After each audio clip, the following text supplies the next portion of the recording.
এটা শুনে তো আমার কলিজায় শীতলতা চলে এসেছে, মনটা ভরে নে, আরেকবার শোনান।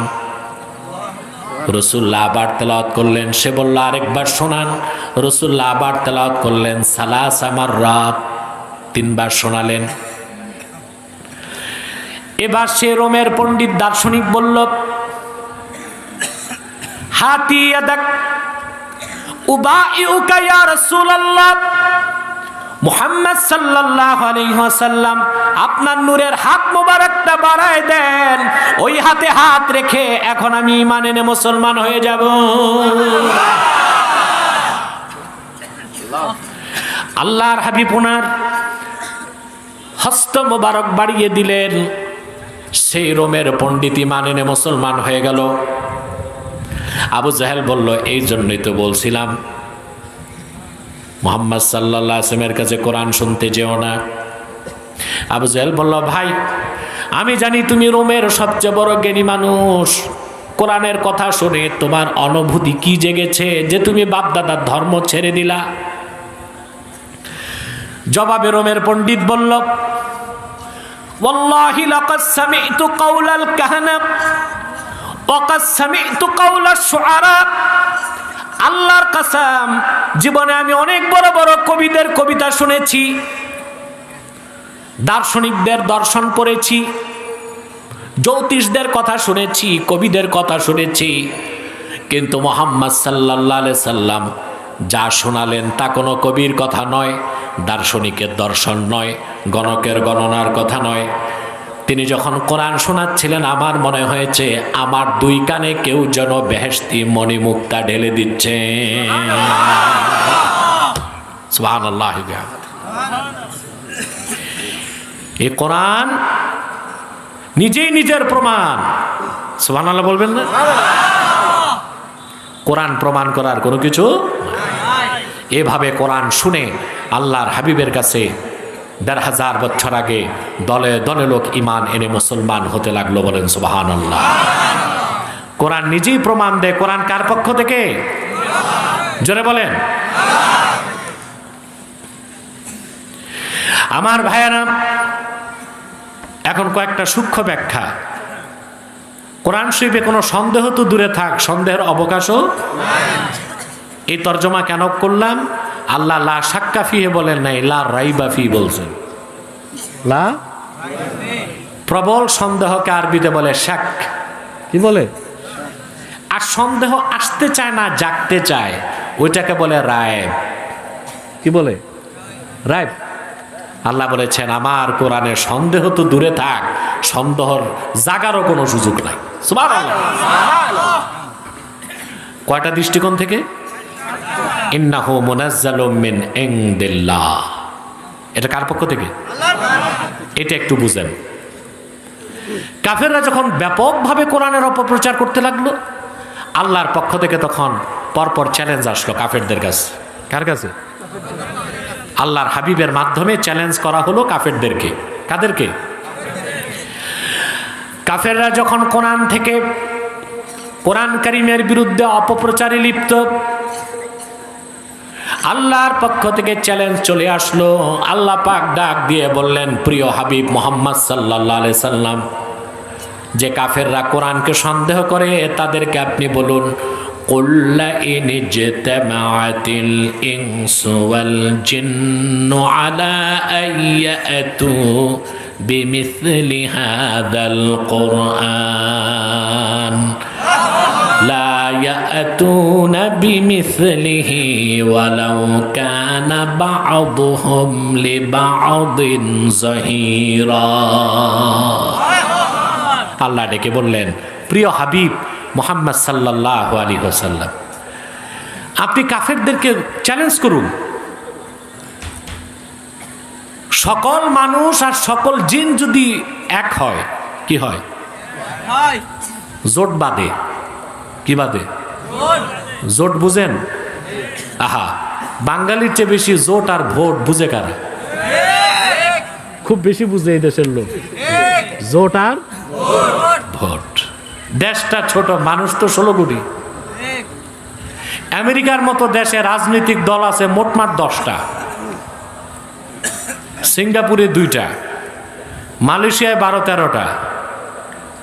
চীনে কোনো রাজনৈতিক দলই নেই, এক দল,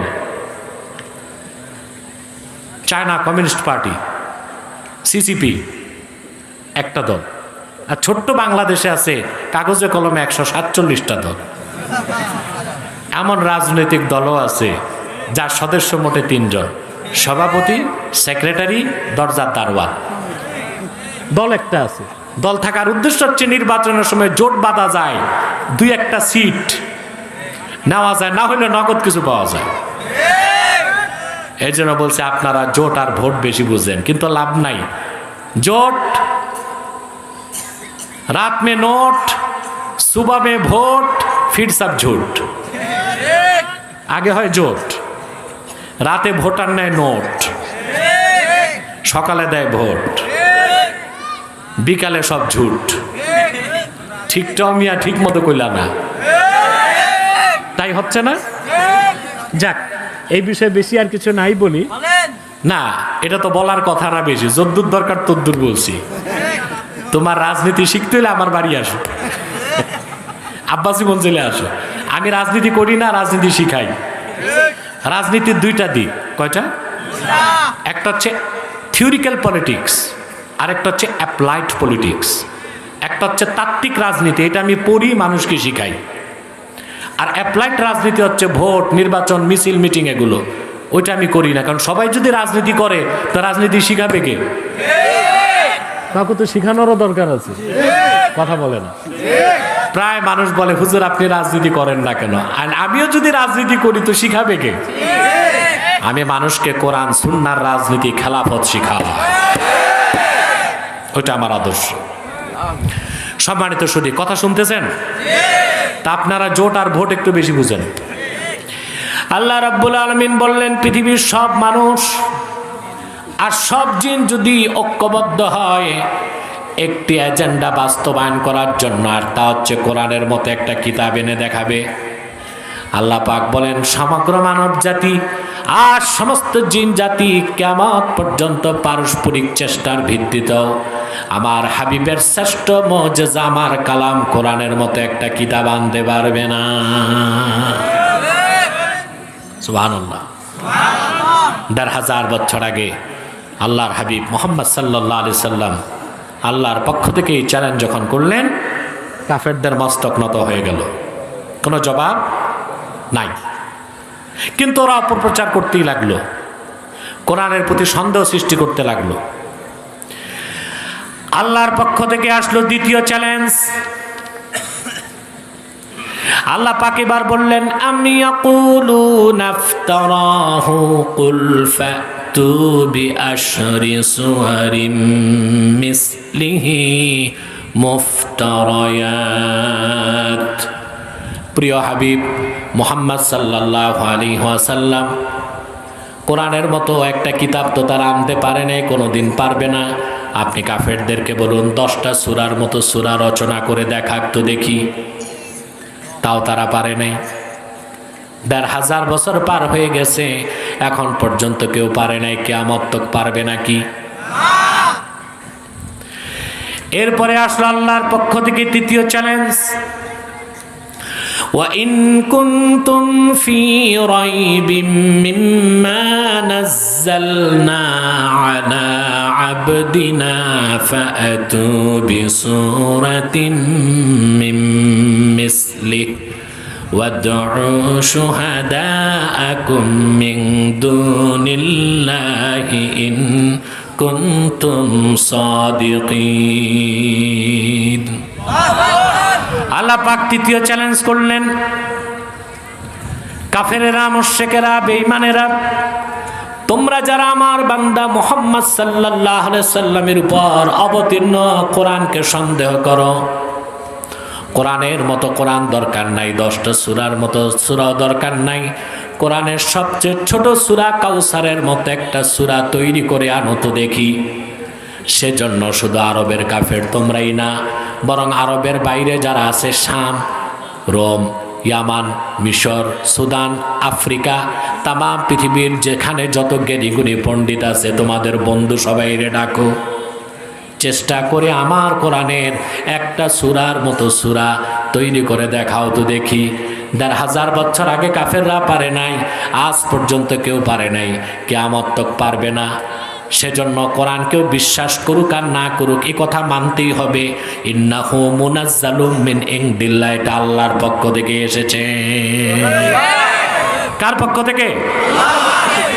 যালিকাল কিতাব, গগন বিদারী আওয়াজে বলেন যালিকাল কিতাব, যালিকাল কিতাব। ২, ইন্নাহু হুয়াল হাক্কু ফি নাফসি, সবকিছু প্রমাণ করার একটা মাধ্যম থাকে। কি থাকে? কোরআন প্রমাণ করার কিচ্ছু নাই, কোরআনের প্রমাণ নিজেই কোরআন। সুবহানাল্লাহ। এটা একটু বুঝেন। আমরা যারা বিশ্বাসী, আমরা সবকিছু প্রমাণ করি কোরআন আর হাদিস দিয়ে, ঠিক না? আর যারা অবিশ্বাসী, কাফের, মুশরিক, বেঈমান, সংশয়বাদী, ওরা সবকিছু প্রমাণ করে বিজ্ঞান দিয়ে। কথা বলে না? বিজ্ঞান দিয়া কোরআনকে যাচাই করা যাবে না, কোরআন দিয়া বিজ্ঞান যাচাই করা যাবে। বিজ্ঞান হচ্ছে সসীম বা লিমিটেড, কোরআন হচ্ছে অসীম বা আনলিমিটেড। সসীম দিয়া অসীমকে যাচাই করা যায় না, অসীম দিয়া সসীমকে যাচাই করা যায়। অসীম দিয়া সসীমকে যাচাই করা যায়, সসীম দিয়া অসীমকে যাচাই করা যায়। বিজ্ঞানের ইতিহাস ৩,০০০ বছর। কত? গ্রিস থেকে। কোত্থেকে? অ্যাথেন্স, গ্রিস থেকে, যেখানে বাড়ি ছিল অ্যারিস্টটলের, আর্কিমিডিস, পিথাগোরাস, টলেমি, ওদের বাড়ি কই ছিল? গ্রিস। এখনো আছে গ্রিস। বিজ্ঞানের ইতিহাস ৩,০০০ বছর। কত? ৩,০০০ বছরে বিজ্ঞান যেখানে যে ঠেকছে, আল্লাহর ক্ষুদ্র সৃষ্টি পাখির প্রযুক্তি ওখান থেকে শুরু হয়েছে। সুবহানাল্লাহ কইবেন না? এখানে থাকতে পারেন কিছু, আপনারা তো এই কুষ্টিয়ায় বিপ্লবী এলাকা, ঠিক কিনা? বেশি সংশয়বাদী, নাস্তিক, অবিশ্বাসী থাকতে পারেন। ভাই, একটু চিন্তা করে দেখেন তো, আপনার বিজ্ঞান কই গেছে আর আল্লাহর নগণ্য সৃষ্টি কই আছে? দেখেন, একটা প্লেন, এখন বাংলাদেশে কিছু প্লেন এসেছে, ড্রিম লাইনার, সর্বাধুনিক প্লেন, দেখছেন না? একটা প্লেনের দাম ১২ থেকে ১৪০০ কোটি টাকা। পৃথিবীর সব অত্যাধুনিক নতুন প্লেনে ওঠার সুযোগ আল্লাহ আমাকে করে দিয়েছে। ড্রিম লাইনারগুলো অত্যাধুনিক প্রযুক্তি সম্বলিত। একটা 787 প্লেনে যাত্রী বসতে পারে 450 থেকে 550, বুঝেন না? তো একটা মানুষের ওজন যদি 2 মণ করে হয়, 1000 মণ হয়ে গেল। কথা বলেন। লাগেজ যদি 1 মণ করে হয়, তাও তো 1000 মণ। কথা বলেন। ক্যাবিন ক্রু থাকে, আবার পেট্রোল নেয়, তাও 6-7 হাজার গ্যালন, আরো বেশি, বুঝলেন? কমসে কম তেল নেয় 50,000 লিটার। আপনি চিন্তা করতে পারবেন না। এগুলো বিজ্ঞানের উন্নতি আমরা দেখতেছি। 12 জন ক্যাবিন ক্রু, ওখানে 2 জন পাইলট থাকে, একজন ক্যাপ্টেন, একজন কো পাইলট, বুঝলেন? এত কিছুর পর প্লেন, এত দাম, এত বিজ্ঞান, এত প্রযুক্তি, বিজ্ঞানের চূড়া, ঠিক কিনা? কিন্তু দেখা গেল ঘন কুয়াশা, লো ভিজিবিলিটি, দেখা যায় না। এই প্লেন মুখ থুবড়ে এয়ারপোর্টে পড়ে থাকবে রাত 9টাটা, সকাল 9টায়। এই হলো বিজ্ঞানের দৌড়। অপর দিকে তাকায় দেখেন, কোথায়? বাংলাদেশ থেকে সাইবেরিয়া 11,000 মাইল দূরে। ওখানে যখন প্রচন্ড শীতে ঠান্ডা বেড়ে -70-72 ডিগ্রি সেলসিয়াস হয়ে যায়, -4 ডিগ্রিতে পানি বরফ হইতে শুরু করে, তারপর 3, তারপর 2, তারপর 1, তারপর -1। এখানে যে -1 হয়, এসব বরফ হয়ে যাবে। তো সাইবেরিয়াতে -72 ডিগ্রি হয়, -72 ডিগ্রি, জি 72 ডিগ্রি। আপনারা বাংলা বেশি বুঝেন আর কি, যাক, সবটাই বুঝেন। বাঙালি অবশ্য বাংলা থেকে ইংরেজি বেশি বুঝে। রিক্সাওয়ালাকে যদি বলে বিশ্ববিদ্যালয়ে যাবা, কই চিনি না। ইউনিভার্সিটি যাবা, কই চলেন। সম্মানিত সুধী, 11,000 মাইল দূরে সাইবেরিয়া, প্রচন্ড শীত, ওখানে পাখিগুলো খাবার পায় না।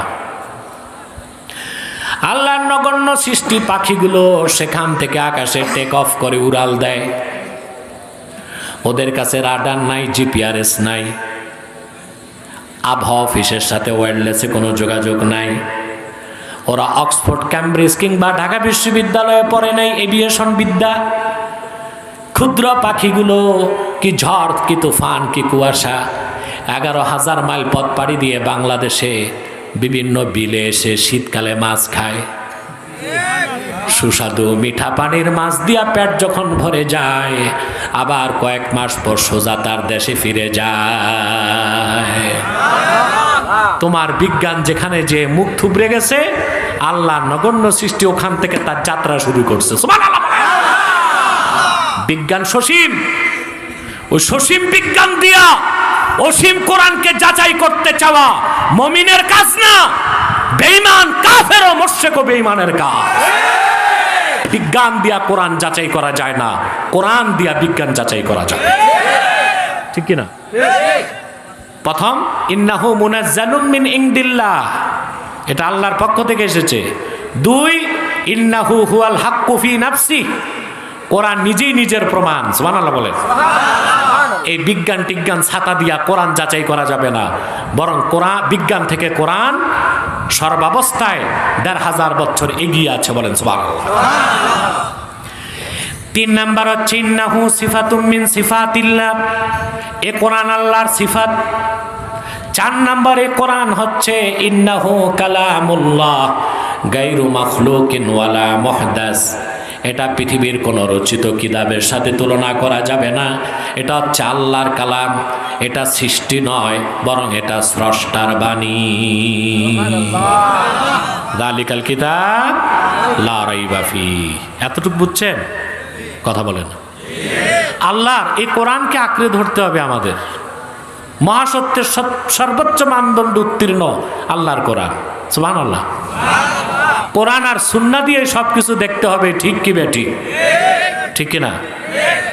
আজ আল্লাহর শ্রেষ্ঠ কুদরত, আল্লাহর আখিরি নবী নূর নবী মুহাম্মদ সাল্লাল্লাহু আলাইহি সাল্লামের শ্রেষ্ঠ মুজিজা কোরআন। সুবহানাল্লাহ। বিজাতি বেঈমানরা 1,500 বছর পরেও কোরআনের সামনে মস্তক নত করে দিচ্ছে, দিচ্ছে না? ইউরোপ আমেরিকায় দলে দলে বিজ্ঞানীরা, দার্শনিকরা, পণ্ডিতরা কোরআনের ছায়াতলে আশ্রয় নিচ্ছে। আর আমার দেশে যেগুলো দেখেন কোরআনের বিরোধিতা করে তথাকথিত বুদ্ধিজীবী, এগুলোর আসলে কোরআনের জ্ঞানও নাই, বিজ্ঞান প্রযুক্তির জ্ঞানও নাই। পড়ছে বাংলা সাহিত্য। কি পড়ছে? বাংলা সাহিত্য পণ্ডিতেরা। বুদ্ধিজীবীরা কিসে পণ্ডিত? বাংলা সাহিত্যে। বাংলা সাহিত্যে কি পড়ছে? ওই দেখা যায় তাল গাছ, ওই আমাদের গা। এইটা দিয়ে আর কত বড় জ্ঞানী হয়েছে? কথা বলে না। বাংলা সাহিত্য তো এগুলোই আছে। ওই দেখা যায় তাল গাছ, ওই আমাদের গা, ওইখানে বাস করে কানাবগির চা। এগুলো পরে সাহিত্য শিখতে শিখতে রবীন্দ্র সাহিত্য পড়ছে, বঙ্কিমের সাহিত্য পড়ছে। না কোরআন বুঝে, না হাদিস বুঝে, না ইসলাম বুঝে, না বিজ্ঞান বুঝে, না প্রযুক্তি বুঝে, কিছুই বুঝে না।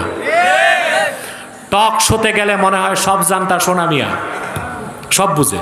টক শোতে বসলে বুদ্ধিজীবীরা, দেখেছেন না? কথা বলে না। সব বুঝে, সব আলোচনা করতেছে টক শোতে বসে। বিজ্ঞান, প্রযুক্তি, সমাজ, দর্শন, cosmology, zoology, theology, physics, chemist, botany সব বলতেছে। মনে হয় বিদ্যাসাগর টোকা দিলে দেখবেন কোনো সাবজেক্টেই জ্ঞান নাই। আমি টোকা দিয়া দেখছি। এই বুদ্ধিজীবী এগুলোর তো কোনো নাম্বার নাই, এগুলোর দাদারা আমার সাথে বসছে, দেখেন নাই? শোচনীয় পরাজিত হয়েছে, কেউ 22 মিনিটে, কেউ আধা ঘন্টায়, কেউ সর্বোচ্চ 1 ঘন্টায়। এখন আর বসতে, আমার নাম শুনলে বলে ওর সাথে না, অন্য কাউরে বসো। আমি দেখছি এগুলোর মাথায় কিচ্ছু নাই, বাইরেও কিছু নাই, চুল নাই, সাফা চাট। সিটি স্ক্যান করলে দেখবেন এগুলোর ভিতরেও কিছু নাই, খালি। কি কাজ? এই বুদ্ধিজীবীগুলোর কি লাভ হয় বাংলাদেশের?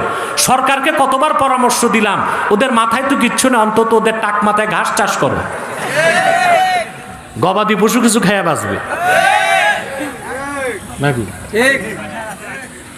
অথচ ইউরোপ আমেরিকায় যারা স্কলার, যারা বুদ্ধিজীবী, জ্ঞানী, পণ্ডিত, দার্শনিক, তারা ১৫০০ বছর পরে কোরআনের সামনে মস্তক নত করে মুসলমান হয়ে যাচ্ছে। সুবহানাল্লাহ। আল্লাহর হাবিব ১৫০০ বছর আগে ইরশাদ করেছেন, পূর্বে আল্লাহর পক্ষ থেকে যত নবী এসেছেন প্রত্যেকের দ্বারা মুজিজা ঘটত, যা দেখে মানুষ ঈমান আনত। সুবহানাল্লাহ। আল্লাহর হাবিব বলেছেন, আর আমি মুহাম্মদ সাল্লাল্লাহু আলাইহি সাল্লামকে আল্লাহ তাআলা সর্বশ্রেষ্ঠ মুজিজা দিয়েছেন ৩০ পারা কোরআন। ফাআরজু আন আকুনা আকসারাহুম তাবিআন ইয়াউমাল কিয়ামা, আমি আশা করি কোরআন আমার শ্রেষ্ঠ মুজিজা হবার কারণে কাল কিয়ামতের দিন আমার উম্মতের সংখ্যা সবচেয়ে হাসরে বেশি হবে। সুবহানাল্লাহ। আজ দেখেন পৃথিবীতে ২০০ কোটি মুসলমান। সুবহানাল্লাহ বলবেন।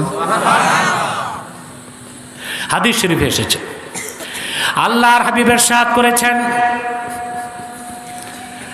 আহলুল জান্নাতি ইশরুনা ওয়া মিআতু সাফিন, হাসর ময়দানে মানব জাতি নয়, মানব জাতির মধ্যে শুধু বেহেশতীদের কাতার হবে ১২০টা, সামনের ৮০ কাতার হবে আমার উম্মত, উম্মতে মুহাম্মাদি। এই কোরআনের কারণে। সুবহানাল্লাহ কইবেন না? তাই দেখেন পৃথিবীতে আজকে ২০০ কোটি মুসলমান। মুসলমানের সংখ্যা কমাইতে কাফেররা কম চেষ্টা করছে? কথা বলেন। World health organization, UNICEF, UNESCO, জাতিসংঘ, পশ্চিমারা বিলিয়ন বিলিয়ন ডলার খরচ করতেছে শুধু বাংলাদেশে পরিবার পরিকল্পনার মাধ্যমে জনসংখ্যা কমাইতে। না খেয়ে মানুষ মরে যায় উগান্ডাতে, বুরুন্ডিতে, আফ্রিকায় না খেয়ে মানুষ মরে। ওইখানে যে আটা ময়দা চাল দিতে পারে না, বাংলাদেশে এসে মানুষকে বিনামূল্যে পিল বিতরণ করে। কত বড় বদমাইশ পশ্চিমারা দেখেন। উদ্দেশ্য একটাই, মুসলিম সংখ্যা কমানো যায় কিনা। ঠিক কিনা? পরিবার পরিকল্পনা নীতিতে কত টাকা দেয়? কম টাকা না। বুড়া মানুষ ধরে নিয়ে যায়, জায়গা মতো ইনজেকশন দিয়া ৩২০০ টাকা পকেটে দিয়ে দেয়। বুড়া তো ভাবছে আজকে বাজার করে বাড়ি যাবো, ৩২০০ টাকা পাইছি, কিন্তু বুড়া জানে না এক ইনজেকশনে ফ্যাক্টরি ফিউজ করে দিয়েছে। ফ্যাক্টরি ফিউজ করে দিয়েছে। এই যে কোটি কোটি টাকা ইহুদিরা খরচ করতেছে, উদ্দেশ্য কি? কমা। উম্মতে মুহাম্মাদি বেড়ে যাচ্ছে, বেড়েই চলবে। কারণ হাসর ময়দানে ১২০টা জান্নাতীদের কাতারের মধ্যে ৮০ কাতার হবে উম্মতে মুহাম্মাদি। অপর দিকে পৃথিবীতে কাফের মুশরিক বেঈমানের সংখ্যাই কমতেছে। দেশ স্বাধীনের পর বাংলাদেশে হিন্দুর সংখ্যা ছিল ৮.৫%। কত? এখন হচ্ছে ৬.৫%। বাংলাদেশে কোনো হিন্দুর গায়ে মুসলমান একটা টোকাও তো দেয় নাই, বরং দাঙ্গা সৃষ্টির জন্য হিন্দুরাই মাঝে মধ্যে উস্কানি দেয়।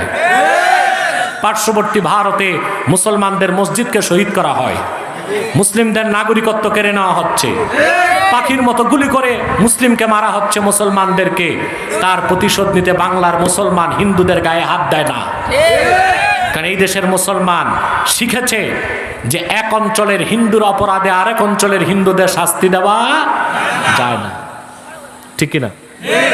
যে মুসলমান একবার ক্ষিপ্র হয়, টিকি পইতে একটা তো বাংলাদেশে খুঁজে পাওয়া যাবে না। তো মুসলমান আসলেই অহিংস, সুবহানাল্লাহ, শান্তিপ্রিয়, যদিও তারা ইনসাফের তরবারিতে বিশ্বাসী। জিহাদ কি? কাটাকাটি, মারামারি? জিহাদ হচ্ছে ইনসাফের তরবারি। সুবহানাল্লাহ বলেন। এখন হিন্দুর সংখ্যা কমে গেছে বাংলাদেশে। দুইটা কারণ। এক, কিছু হিন্দু টাকা পয়সা নিয়ে ভারতে ভাগছে, আর বাকিটা গবেষকরা দেখছে তাদের প্রজনন ক্ষমতা কমে গেছে। আর প্রজনন ক্ষমতা যে কমছে, এটাকে মুসলমান করছে না আল্লাহর পক্ষ থেকে? সারা দুনিয়ায় বর্তমানে ইহুদি আছে 16 মিলিয়ন।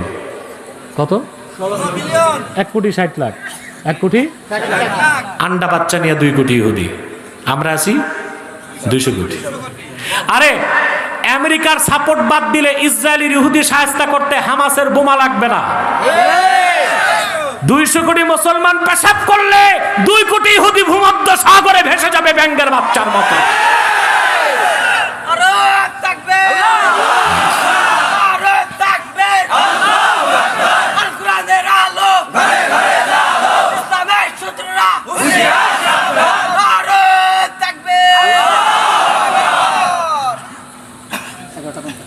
সম্মানিত সুধী, 1 ঘন্টা হয়ে গেছে, গরমে আর পারতেছি না।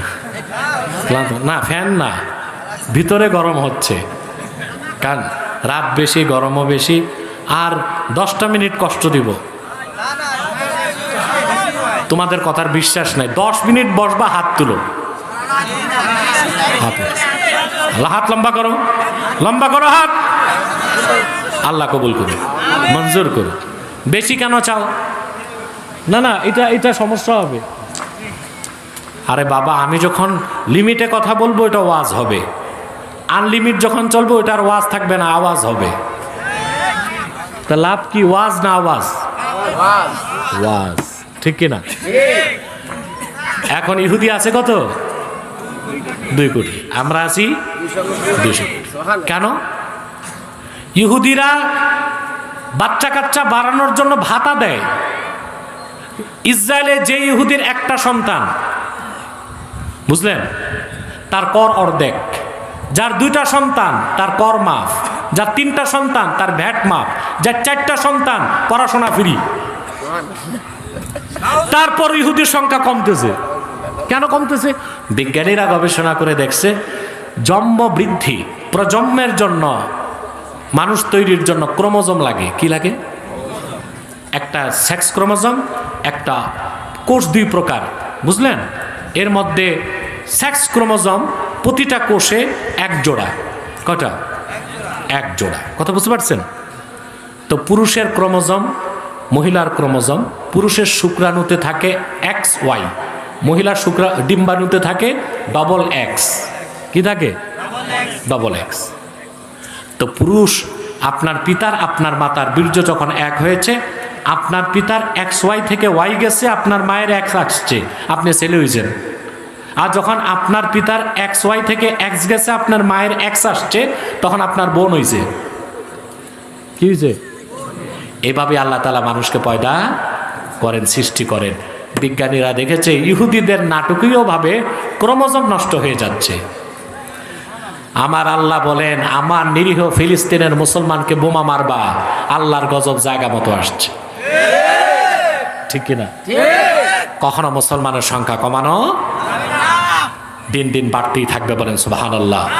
এটা হচ্ছে আল্লাহর কোরআনের বরকত, বলেন সুবহানাল্লাহ। এই কোরআন মানবেন, শুধু বিশ্বাস করবেন না আমল করবেন? ওই আমল যারা করবে তাদেরটা আল্লাহ পরিচয়টা দিয়ে দিলেন, হুদাল্লিল মুত্তাকিন। এ কোরআন হচ্ছে মুত্তাকিদের জন্য পথ প্রদর্শক। সুবহানাল্লাহ।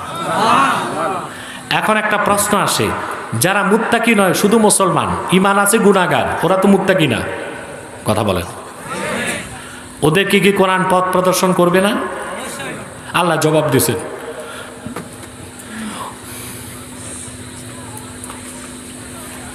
মৌলানার উঠাইলা কেন? হায় হায় হায়, নদী পার হবেন? আমি 16 কিলো ঘুরে আসছি এই নদীর কারণে। বসে, হ্যাঁ, আরো বেশি। কেউ আওয়ামী লীগের নেতারা, আপনারা ব্রিজটা করাইতে পারলেন না? স্যাংশন, প্রধান বিচারপতির এলাকা, সাবেক, এখানে একটা ব্রিজ হওয়া দরকার, আগেই দরকার ছিল। এটা চাইবেন আপনারা? দেশে এত উন্নয়ন হচ্ছে, আর খোকসা থেকে নদী পার হওয়া যায় না, 16 কিলো ঘুরে আসতে হয়েছে আমারে।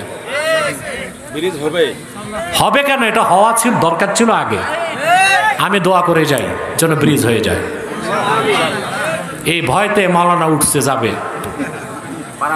উনি নদী পার হবে আর আমি তো পদ্মা পার হব। ঠিক কিনা? এখানে সবচেয়ে দূরে কে যাবে? মাওলানাকে বসাইলাম। কথা বুঝতে পারছেন? এখন কোরআন যদি মুত্তাকিদের পথ প্রদর্শন করে, যারা মুসলমান মুত্তাকি হয় না তাদের কি পথ প্রদর্শন করবে না? কথা বলে না। আল্লাহ রাব্বুল আলামিন বলেন, ওয়ানাজ্জালনা আলাইকাল কিতাবা তিবয়ানাল লিকুল্লি শাইইন ওয়া হুদান ওয়া রাহমাতান ওয়া বুশরা লিল মুসলিমিন।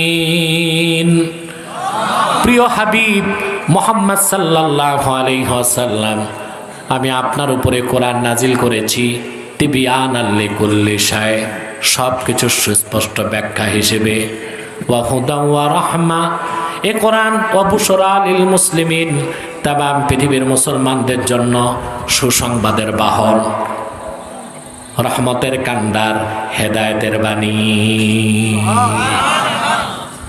কোরআন হুদাল্লিল মুত্তাকিন, আর ওখানে পাইলাম কোরআন হুদাল্লিল মুসলিমিন। সুবহানাল্লাহ। এখন প্রশ্ন আসে, যারা মুসলমানই হয় না, কাফের মুশরিক বেঈমান, তারা কি কোরআনের হেদায়েত পাবে না?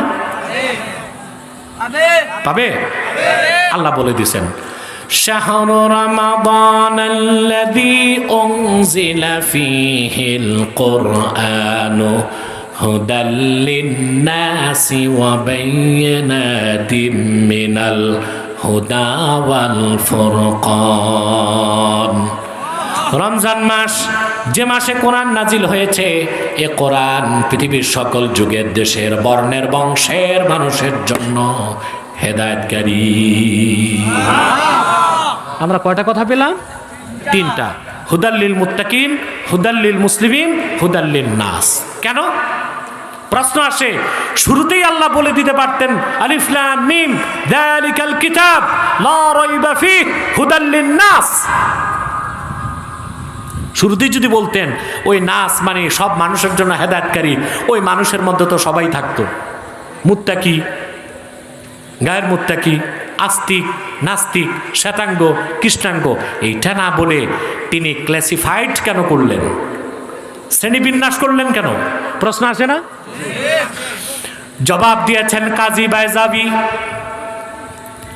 তিনি বলেছেন, তামাম পৃথিবীর মানুষ আল্লাহর কোরআন থেকে যতটুকু উপকার লাভ করবে, তার চেয়ে বেশি উপকার লাভ করবে ইমানদার মুসলমানেরা। তারা উপকার পাবে দুনিয়ায়, কোরআনের কারণে উপকার পাবে আখেরাতে। আর কাফেররা শুধু দুনিয়ায় উপকার নিতে পারবে, আখেরাতে উপকার পাবে না। আর মুসলমানদের মধ্যে যারা কোরআনকে বিশ্বাস করে কোরআন ভিত্তিক জীবন গঠন করবে, তারা মুত্তাকি, তারাই দুনিয়া ও আখেরাতে কোরআন থেকে 16 আনা উপকার পাবে। তাহলে এখন আমরা শুধু কোরআন বিশ্বাস করলেই হবে না, কোরআন ভিত্তিক জীবন গঠন করতে হবে? ওই কোরআনের আমল করবে কারা? শুধু আলেম ওলামা পীর মাশায়েখরা, না মুসলমান মাত্রই? কিন্তু এখানে এসে আমরা ধরা খেয়ে গেছি। বাংলাদেশে আমাদের প্রাইমারি থেকে বিশ্ববিদ্যালয় পর্যন্ত সব পড়ানো হয়, ভূগোল, ইতিহাস, পাতিহাস, রাজহাঁস, ভূগোল, অর্থনীতি, সমাজনীতি, রাজনীতি, পররাষ্ট্রনীতি সব পড়ানো হয়। শুধু প্রাইমারি থেকে বিশ্ববিদ্যালয় পর্যন্ত কোরআন আর হাদিসকেই পড়ানো হয় না। এই জন্য আমরা বড় বড় কর্মকর্তা পাই, রাজনীতিবিদ পাই, কিন্তু ভিতর বাহির দোনোটাই নষ্ট হয়ে গেছে। দুর্নীতিবাজ, লম্পট, স্বৈরাচার এবং লুটেরা, যারা দেশের সম্পদ বিদেশে পাচার করে। এটা বাংলাদেশের এখন মেইন সমস্যা। এই দেশে দক্ষ আমলার অভাব নাই, দক্ষ বুদ্ধিজীবীর অভাব নাই, প্রফেসর আছে, ইঞ্জিনিয়ার আছে, কৌশলী আছে, বড় ডাক্তার আছে, কিন্তু চরিত্রবান ভালো মানুষের অভাব আছে। কারণ কোরআন হাদিস বাদ দিয়া মানুষকে জাগতিক বিদ্যা বুদ্ধি দিয়া, বিজ্ঞান পড়ায়া, দর্শন পড়ায়া, ইতিহাস, ভূগোল, সমাজ, অর্থনীতি পড়িয়ে মানুষকে মানুষ বানানো যায় না, যান্ত্রিক জীব বানানো যায়।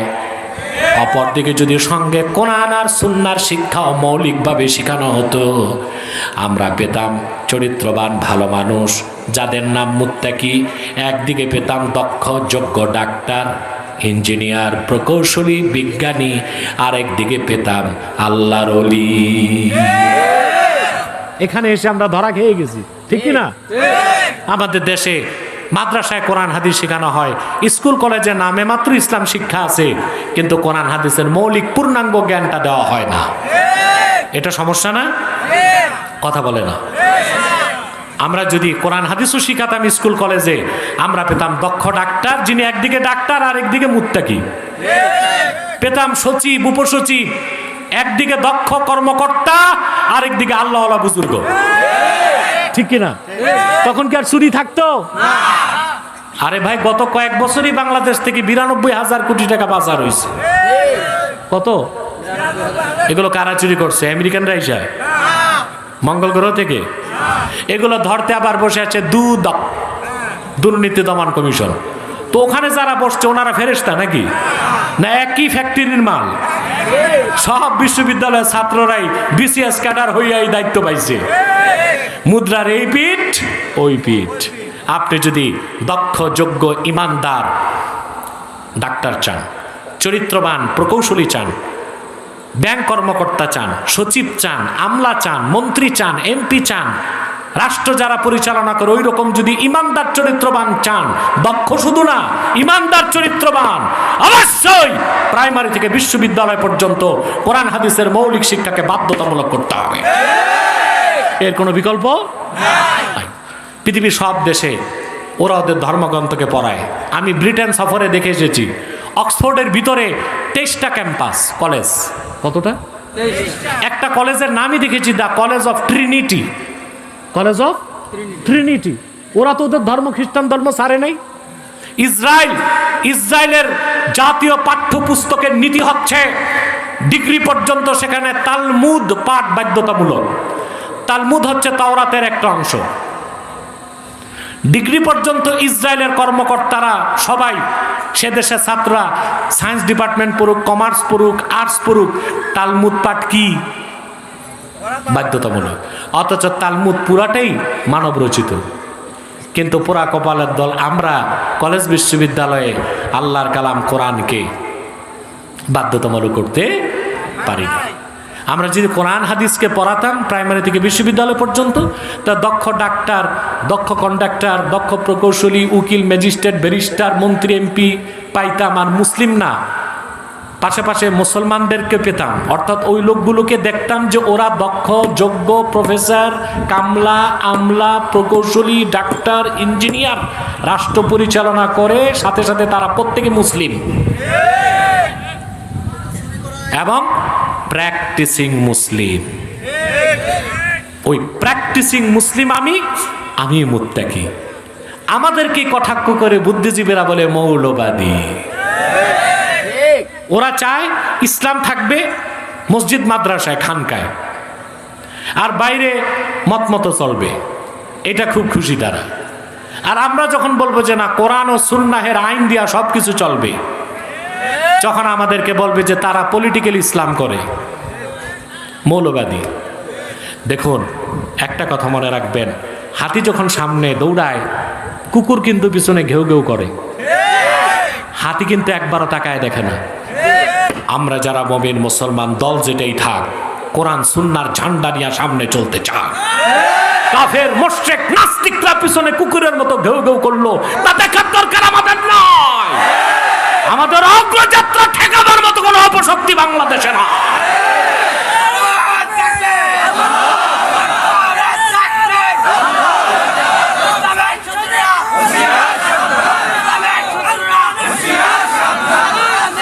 তাহলে ভাইয়েরা, যে সবক দিয়ে বিদায় দিচ্ছি, টিচিং কি? 1 ঘন্টা আলোচনা হয়ে গেছে। সবক কি? টিচিং কি? লেসন কি? কি পাইলেন? আমরা কোরআন বিশ্বাস করব অক্ষরে অক্ষরে। সব কিছু চলবে কোরআন সুন্নাহর আলোকে, এটাই আমাদের মিশন। আর আমরা নিজেরা হব মুত্তাকি। অর্থাৎ আপনি যখন কোরআন কারীম বিশ্বাস করে আমল করবেন, আপনারই নাম কি? মুত্তাকি। সাদাকাল্লাহুল আযীম ওয়া সাদাকা রাসূলুহুন নবিয়ুল কারীম ওয়া নাহনু আলা যালিকা মিনাশ শাহিদিন ওয়াশ শাকিরিন আলহামদুলিল্লাহি রাব্বিল আলামিন। বাহ বাহ, ওনারা উঠে গেছে। ওনারা আউলিয়া কেরাম, ওনাদের মুনাজাত লাগে না। আমার মতো গুনাহগার যারা বসেন, মুনাজাত যাদের লাগবে না, আউলিয়া কেরাম তারা যান।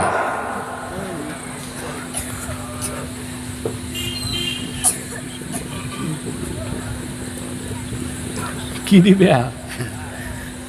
আরে ভাই, কাশেম সাহেবরে তো দিছেন আপনারা, না আরো কিছু বাকি রাখছেন? এখন আমি যদি চাই, মানুষ যদি পকেটের ভাড়াটাও দিয়ে দেয়, তো ভিক্ষা করে বাড়ি যেতে হবে। আমি মোনাজাতের আগে আরেকটা সুযোগ দিব, যে যা পারেন মাহফিলের জন্য দিবেন, ভাড়ার টাকাটা রেখে বাকিটা দেওয়ার চেষ্টা করবেন। পারবেন না ইনশাল্লাহ? বাকিটার আওয়াজ বন্ধ। বাঙালি দেবার বেলায় নাই, নেওয়ার বেলায় আছে। আমি আর আপনাদের কষ্ট দিচ্ছি না। বিদায় লগ্নে একটা কথা বলেই আমি বিদায় নিব। এখানে আপনারা ইউটিউবার বসো না ভাই, তোমাদের কাজ আছে তো। আপনার এখানে বিভিন্ন দল ও মতের লোক আছেন, ঠিক না? নিজেরা কথা বলে না। আমি আপনাদেরকে করার জন্য অনুরোধ করবো, আপনাদের মধ্যে আওয়ামী লীগ আছে, বিএনপি আছে, জাতীয় পার্টি আছে, জামাত আছে, কওমি আছে, আলিয়া আছে, সাদা টুপি, লম্বা টুপি, গোল টুপি সব আছে। আচ্ছা, আপনি সামনে যে বসেন, ভাই সামনে বসেন। প্রশ্ন সভাপতির কাছে, মাওলানা কাশেম দেখবে কোন প্রশ্নের উত্তর দরকার, কোনটা দরকার নাই। আমার দিকে মনোযোগ দেন ভাই। তা আছেন তো বিভিন্ন দলের, ঠিক না? আমি আপনাদের কাছে কুষ্টিয়াবাসী, আপনাদের কাছে আমার করার জন্য অনুরোধ, দলীয় মতভেদ আছে থাক, রাজনৈতিক দ্বন্দ্ব আছে তাও থাক, মাসলাকগত দ্বন্দ্ব আছে তাও থাক, কিন্তু সকল দল ও মতের মুসলমান আমরা 3টা ইস্যুতে এক হয়ে যাব। সোজা বসেন। কয়টা ইস্যু? আমার এই আবেদনটা রাখবেন। ইসলামের সুমহান স্বার্থ রক্ষায় আমরা ঐক্যবদ্ধ হয়ে যাব। বাংলাদেশে মুসলমানদের মৌলিক দাবি আদায়ে আমরা ঐক্যবদ্ধ হয়ে যাব। আর বাংলাদেশের স্বাধীনতা রক্ষায় আমরা এক থাকব। যদি দেশ হারান, কল্লা থাকবে না। কল্লা না থাকলে টুপি পরবেন কই? এজন্য বলছি, মাসলাক যার যার থাক, দল যার যার থাক, মাদ্রাসা যার যেটা আছে থাক, কওমি তাও ঠিক, আলিয়া তাও ঠিক, ঠিক না? কিন্তু 3টা ইস্যুতে আমাদের এক হইতে হবে। আমাদের এই 3টি স্বার্থের বিরুদ্ধে কাজ করতেছে বাংলাদেশে 3টি অমুসলিম সম্প্রদায়। তার মধ্যে সবচেয়ে জঘন্য হচ্ছে কুখ্যাত কাদিয়ানি সম্প্রদায়। নিঃসন্দেহে তারা কাফের এবং অমুসলিম। তাদেরকে যারা কাফের বলবে না, তারাও কাফের। কারণ তারা আল্লাহর আখিরি নবী আমার নূর নবীজি মুহাম্মদ সাল্লাল্লাহু আলাইহি সাল্লামকে আল্লাহর শেষ নবী হিসেবে বিশ্বাস করে না। চিল্লায় বলেন নাউজুবিল্লাহ। এজন্য তারা কি? তাদেরকে যারা কাফের বলবে না, তারা কি? কাফের। মানুষকে ধোঁকা দিতে তারা মুসলমানদের মতো দাড়ি রাখে, টুপি লাগায়, মুসলমানদের মতো নাম রাখে। তাই বলি কি তারা মুসলমান হবে? দাড়ি রাখলে কেউ যদি মুসলমান হতে পারত, তো রবীন্দ্রনাথ ঠাকুরের চেয়ে বড় মুসলমান কে হইত? সে কি মুসলিম ছিল না অমুসলিম? টুপি লাগালে মুসলমান হয়ে যায়? ভারতের পার্লামেন্টে দেখবেন কংগ্রেসের হিন্দু এমপিরাও লম্বা সাদা টুপি লাগায়। তাই বলে কি তারা মুসলমান হয়ে যাবে? নাম রাখলে মুসলমান হয়ে যায়? এক শয়তান বোতলে পেশাব করে উপরে নাম লেখছে শরবত, ওটা কি শরবত হবে? তদ্রুপ কাদিয়ানিরা কাফের। আব্দুল আউয়াল, আব্দুল সামাদ, মুবাশশির আলী, কবির চৌধুরী, শাহরিয়ার কবির আর নিঝুম মজুমদার, এসব নাম রাখার দ্বারা তারা মুসলমান হতে পারে না। আমার ভাইয়েরা, আমার বন্ধুরা, আমার আল্লাহ ও নূর নবীজি আমার মুহাম্মদ সাল্লাল্লাহু আলাইহি সাল্লামের ইসলাম ও কোরআনের হাজার হাজার হাজার বছর পরে বর্তমান ভারতের কুখ্যাত পাঞ্জাবের, কুখ্যাত গুরুদাসপুরের, কুখ্যাত কাদিয়ানে ইংরেজ আমলে এক শয়তান নিজকে নবী দাবি করছে। চিল্লায় বলেন নাউজুবিল্লাহ। ওই শয়তানটার নাম রেখেছিল তার বাপ মির্জা গোলাম আহমদ কাদিয়ানি। সাবধান, তাকে গোলাম আহমদ বলা যাবে না, কারণ গোলাম আহমদ অর্থ আহমদ এর গোলাম। কোনো কাফের কোনোদিনও গোলাম আহমদ এর গোলাম হতে পারে না। আর কাদিয়ানের কাজ্জাব ছিল শেষ দরজার কুখ্যাত কাফের। সে গোলাম আহমদ এর গোলাম ছিল না, সে ছিল কুখ্যাত শয়তানের কুখ্যাত গোলাম। কাদিয়ানের কাজ্জাব, মিথ্যা নবুয়তের দাবিদার, মির্জা গোলাম শয়তান কাদিয়ানির উপর গজব এসেছে 1908 সালে। যখন গজব এসেছে, কাদিয়ানের কাজ্জাব, মিথ্যানবতের দাবিদার, ইংরেজদের পা চাটা গোলাম মির্জা গোলাম শয়তান কাদিয়ানি 1908 সালে ধ্বংস হয়ে কুখ্যাত জাহান্নামের কুখ্যাত কুকুরে পরিণত হয়েছে। তার অনুসারীরাও ধ্বংস হয়েছে। বর্তমানে কিছু কাদিয়ানি বাংলাদেশে আছে। ইতিমধ্যেই তারা 100 সেন্টার করে ফেলছে। কত? 100 সেন্টার করে ফেলছে। আপনাদের যশোরে করছে, এই গোপালগঞ্জ এলাকায় করছে, ঢাকায় আছে, বিভিন্ন জায়গায় 100 সেন্টার করে ফেলছে। নাম পরিবর্তন করে করে তারা মিথ্যা পরিচয় দেয়। কখনো নিজেদের পরিচয় দেয় আহমদি জামাত, কখনো বলে আহমদিয়া জামাত, কখনো বলে আহমদি সম্প্রদায়, কখনো বলে আহমদিয়া সম্প্রদায়, কখনো বলে আহমদি মুসলিম জামাত, কখনো বলে আহমদিয়া মুসলিম জামাত। সাবধান, যত কাদিয়ানি ছিল আছে থাকবে, তারা কেউ আহমদি জামাত নয়, আহমদিয়া জামাত নয়, আহমদি সম্প্রদায় নয়, আহমদিয়া সম্প্রদায় নয়, আহমদি মুসলিম জামাত নয়, আহমদিয়া মুসলিম জামাত নয়। তারা শয়তানি জামাত, কুখ্যাত জাহান্নামের কুখ্যাত কুকুরের দল। আমাদের সকল দলের একটাই দাবি, অনতিবিলম্বে স্বাধীন বাংলায় শয়তান কাদিয়ানীদেরকে রাষ্ট্রীয়ভাবে অমুসলিম ঘোষণা করতেই হবে, করতেই হবে, করতেই হবে। এই দাবি আদায়ে যদি তাহরিকে খাতমে নবুয়ত বাংলাদেশের ব্যানারে জান ও মাল দেবার ডাক আসে, কারা কারা প্রস্তুত আছেন হাত তুলে দেখা।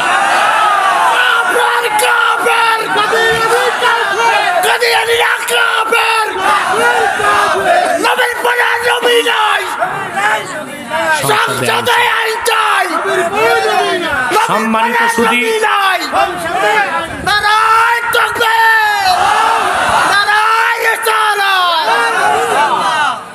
সম্মানিত সুধী, তাদেরকে অর্থনৈতিক সহযোগিতা করবেন না? করবেন? করেন? জি। প্রাণ কোম্পানির যত জিনিস, সেজান কোম্পানির জুস, RFL এর পণ্য, এগুলো কাদিয়ানীদের। প্রথম আলো, ডেইলি স্টার, কালের কণ্ঠ, এগুলো তাদের দ্বারা পরিচালিত। এগুলো ধরবেন না, কিনবেন না, বেচবেন না। রাজি আছেন? আরেকটি অমুসলিম সম্প্রদায় আমাদের 3টি স্বার্থের বিরুদ্ধে কাজ করে যাচ্ছে। এটা হচ্ছে দ্বিতীয় যে আরেকটা অমুসলিম সম্প্রদায় আমাদের বিরুদ্ধে কাজ করতেছে, এটার নাম ইসাই জামাত। কি জামাত? এটা খ্রিস্টানদের একটা গোপন দল। বললে শুনলে লজ্জা পাবেন, তাদের অপতৎপরতা সবচেয়ে বেশি কুষ্টিয়ায়। এরা নিজেদেরকে খ্রিস্টান বলে না, বলে আমরা ইসাই মুসলমান। কি বলে? তা আপনাকে খ্রিস্টান বানায় বলবে তুমিও ইসাই মুসলমান, তার মানে বলে তুমি ঈসার উম্মত মুসলমান। নওয়াজবিল্লাহ। ঈসার উম্মত মুসলমান না খ্রিস্টান? আপনাদের কুষ্টিয়া শান্তিডাঙ্গায় তাদের আস্তানা আছে। আমি 2016 সালে এসেছিলাম কুষ্টিয়া বিশ্ববিদ্যালয়ের পাশে শান্তিডাঙ্গা গ্রামে। আমার কাছে খবর গিয়েছিল 22টি মুসলিম পরিবার খ্রিস্টান হয়ে গেছে। আমি আমার পুরা টিম নিয়ে এসেছিলাম। এখানে খ্রিস্টানদের ইমাম সাহেব পাইলাম, আগে মুসলমান ছিল। তা আমার কাছে সে পরাজিত হয়েছে। সে এখন বেতন পায় 11,000 টাকা। তখন পাইতো, এখন কত পায় জানি না। এই অল্প পয়সায় সে বিক্রি হয়েছে। বিকেলবেলা গেলাম শান্তিডাঙ্গায়, আরেক লোক, সেও ছিল এমন একটা লোক ছিল যে প্রতিদিন সে ফজর নামাজ পড়তো কুষ্টিয়া বিশ্ববিদ্যালয়ে। যে ওই লোকটা 16 সালে হলো খ্রিস্টান, তার বেতন ছিল মাস 17,000 টাকা। কত? আপনারা ইউটিউব খুললে দেখবেন, প্রায় 3.25 ঘন্টা সে আমার সাথে বিতর্ক করে পরাজিত হয়ে ভুল স্বীকার করছে। এটা 16 সালের ভিডিওটা খুব ভাইরাল, দেখতে পাবেন। অথচ কুষ্টিয়া বিশ্ববিদ্যালয়, যেখানে ইসলাম বিশ্ববিদ্যালয়, আর তার দেয়ালের পাশেই খ্রিস্টানদের এত বড় অপতৎপরতা আমার বুঝে আসে না। বিশ্ববিদ্যালয়ে এত বড় বড় মৌলবীরা কি করতেছে? ভিতরে ইসলাম শিক্ষা শিখায়, আর দেয়ালের ওপাশে খ্রিস্টানরা খ্রিস্টান বানাচ্ছে, সেদিকে কোনো নজর। ওনারা ভাবতেছে প্রফেসর হইছি, বেতন আছে, বাড়ি আছে, ভাতা আছে, আর কি কম কি হবে তা দেখার দরকার আছে নাকি? দিনের প্রতি যার মায়া নাই, উম্মতের প্রতি যার দরদ নাই, খোদার কসম সে আলেম নয়, সে জালেম। তার পদ যত বড় হোক, পদবী যত থাক, আর সুনাম সুখ্যাতি যত থাক, এই ঈসাই তরিকার বিরুদ্ধে আপনারা ঐক্যবদ্ধ থাকবেন। এলাকায় ঢুকলেই আমার কমিটিকে খবর দিবেন, তাহরিকে খাতমে নবুয়ত বাংলাদেশকে। এখানে মাওলানা আবুল কাশেম আছে, আমাদের তাহরিকে কাজ করে। এখানে আমার সেনাদন আব্দুল মতিন এসেছে। সোনাপুরের কোথায় মাহমুদ আসছে, গোলাম মুস্তাফা বৃদ্ধ মানুষ এসেছে। তারপর সোনাপুরের ওই ছেলেটা কোথায়, মানিক কই আছে। তো এখানে আমার এই যে এবাদ ভাই আছে, ওনারাও কাজ করতেছে। আমি আমাদের মোল্লা সাহেবকে বলবো, সভাপতিকে, যে আপনি দ্রুত কুষ্টিয়াতে আমাদের সংগঠনের একটা শাখা খুলুন, তাহরিকে খাতমে নবুয়ত বাংলাদেশ কুষ্টিয়া শাখা। আমি সুযোগ করে দিব। আমাদের এখানে যে কোনো পীরের মুরিদ, যে কোনো রাজনৈতিক দলের লোক আমাদের ব্যানারে কাজ করতে পারবে, এ সুযোগ আছে। আল্লাহ কবুল করুক, মঞ্জুর করুক। তৃতীয় আরেকটা ফেরকা মাথাচাড়া দিয়েছে, এটা হিজবুত তাওহীদ। এটা আসলে হিজবুত তাওহীদ না, হিজবুত শয়তান। ওদের পয়সা দেয় তেল আবিব থেকে ইহুদিরা। ওদের একটাই কাজ, ওদের সব প্রচারের মূল এই দেশের সব আলেমরা ভণ্ড। মানে জনগণকে চায় আলেমদের থেকে সরাই দিতে। আপনারা জানেন যে বকরির পালের রাখাল নাই, ওই বকরি যায় বাঘের পেটে। আর যে জাতির নেতৃত্বে আলেমরা নাই, ওই জাতি যায় বিজাতির খপ্পরে। আল্লাহ আমাদেরকে কবুল করুক, মঞ্জুর করুক, বলুন আল্লাহ আমিন। আমি স্বেচ্ছাসেবকদেরকে বলবো, আবার ব্যাগ নিয়ে যাও, যারা দিতে পারেন নাই কিছু কিছু দিবেন না ইনশাল্লাহ। ভাড়ার টাকা রেখে বাকিটা দিবেন। পকেটে হাত দেন, আপনার পকেটে, পাশের লোকের পকেটে না। এবং যে যা পারেন দিবেন, আমি মুনাজাত করে দেব। এই ফাঁকে 11 বার ইস্তেগফার পড়ুন, 3 বার সূরা ইখলাস পড়ুন, 1 বার সূরা ফাতিহা পড়ুন, নিব।